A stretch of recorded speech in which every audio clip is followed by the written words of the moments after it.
Hello everyone, we're back to a Chumash Bereshit, which is very exciting. We're restarting the Torah, especially after all these beautiful Chagim. And what I'd like to discuss today is the creation of man. What is the uniqueness of man? And that's going to be set by the Alter of Slabodka, but we'll get there in a minute. Because first I just want to talk about this idea that was given over by Moshe Shapira. Rabbi Tatz actually shared this with the world, I guess. He was giving a hesped, a eulogy for Moshe Shapira, because Moshe passed away in January 2017.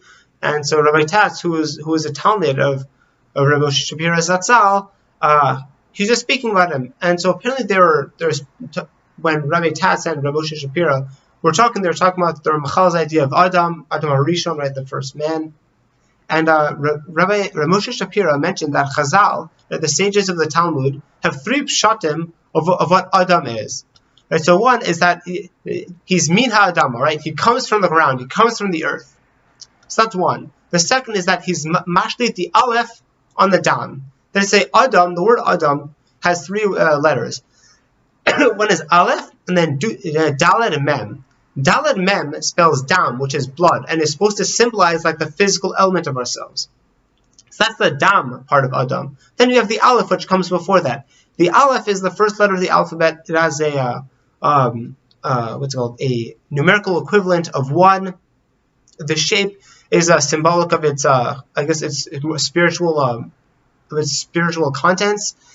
It actually doesn't have any sound to indicate that it is possessed of the spiritual world. It is what the Aseret HaDibro begin with, Anochi Hashem Elokecha, right? The aleph.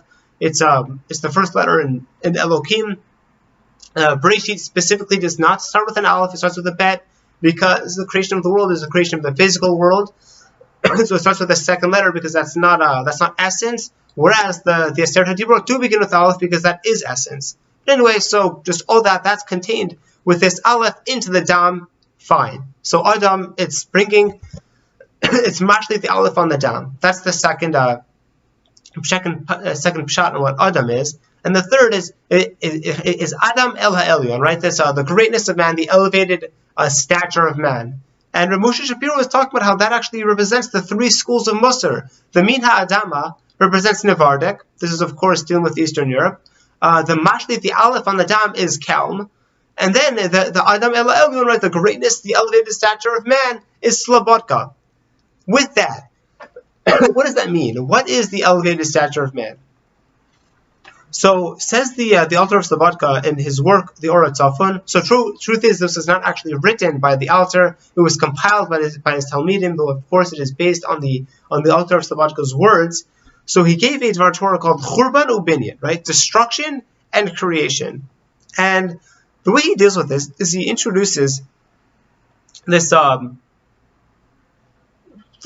Torah with the idea of the Koach HaBechira, right? The ability of free choice of man, and how we use it, what is the uniqueness of it. And he cites a pasuk in our parsha which says, so V'yivra Elokim, V'yivra Elokim et ha'adam b'tzalmo b'tzelem Elokim bara'ato, right? So God created man in His image, in the image of God did He create him.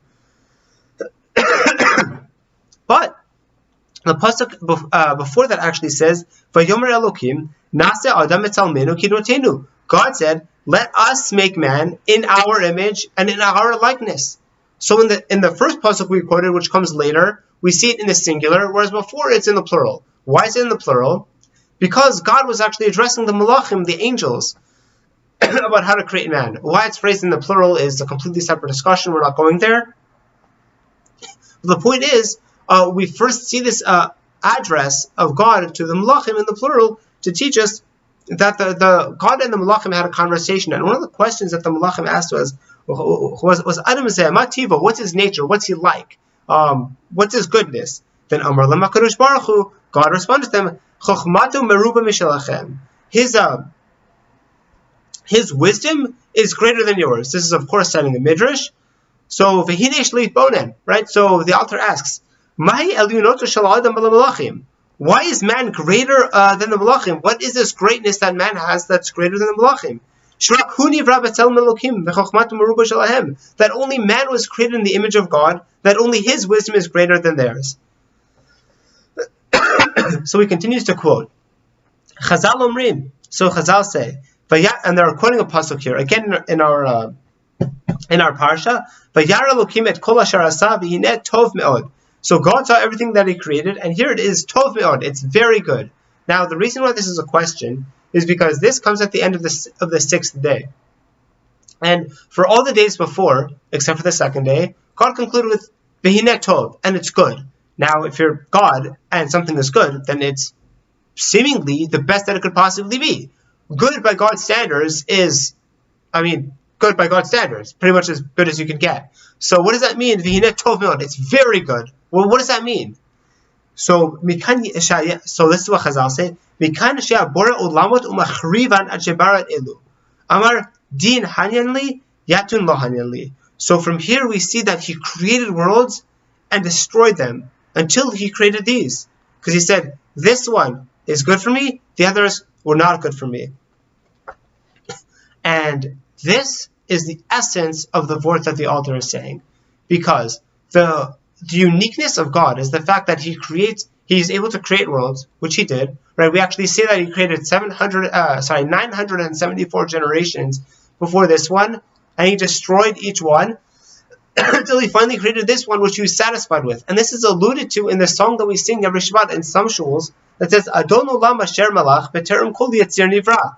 Klomar, she'od terem briat olamenu, that before he created our world, kfar malach Hashem, God was already king. King over whom? All of these other worlds that he created.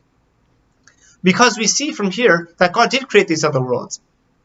And it's from this that we see that God imbued into man the incredible wisdom that God had.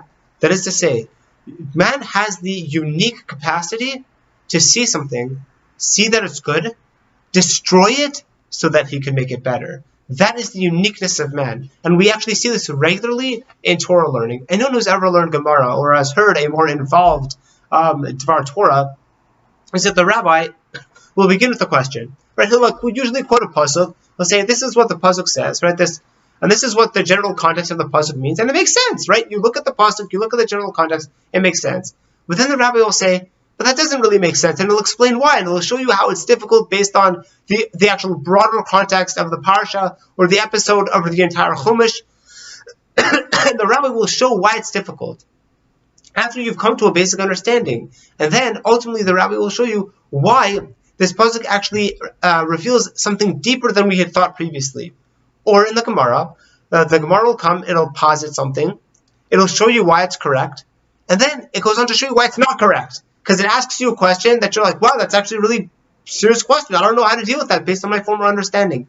That's the Hava Amina, my initial understanding of the Gemara. But then the Gemara slugs it up, it asks a question against it, and then you come to the Maskana, to the conclusion. And now you have a deeper understanding both of what the Hava Amina was, right? The initial understanding was why it's a problem and why we ultimately got there. And sometimes the Gemara continues. After it gives you the Maskana, the conclusion, it'll again slug it up. It'll ask another question, and so that you could go deeper and deeper and deeper into the process.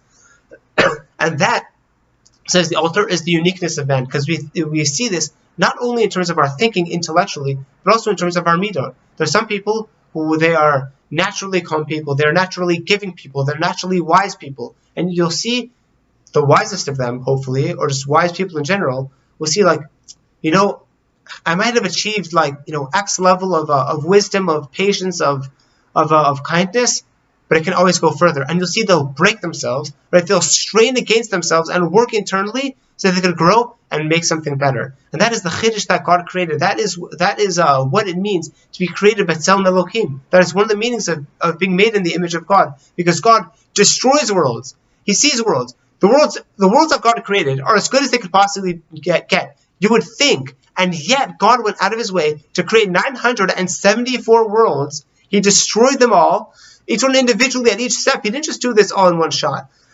He created a world 974 times and kept destroying it until he got to our world. And then he was found this one, this is good for me. And so too, man has the incredible ability to take a step back and see, wherever I am, whether it be in business, in my studies in school, or of course, more importantly, in our character development and our Torah learning, we're at a certain place, but that's good, and it's important to realize that you're in a strong, solid place, but to destroy who you are, and then make something better of yourself. And that ultimately is actually the whole progression of the Chumash, because ultimately we see God created the world, and then it starts to be destroyed, right? God had to create the flood, but out of the flood came Noach.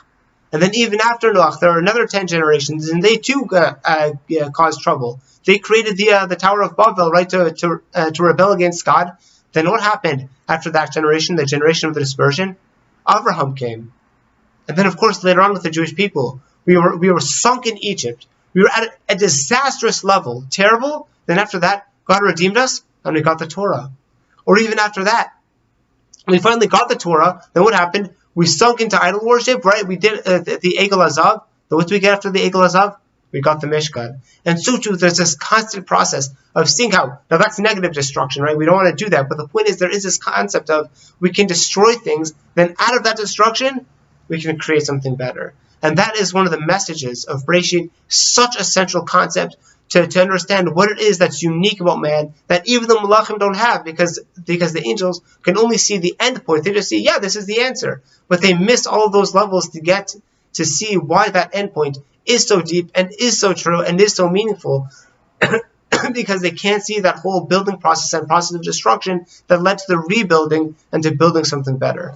Shabbat Shalom. You should have, again, a Shana Tova, and this year should be filled with Geshmak learning, with wonderful learning, and we'll see you next week.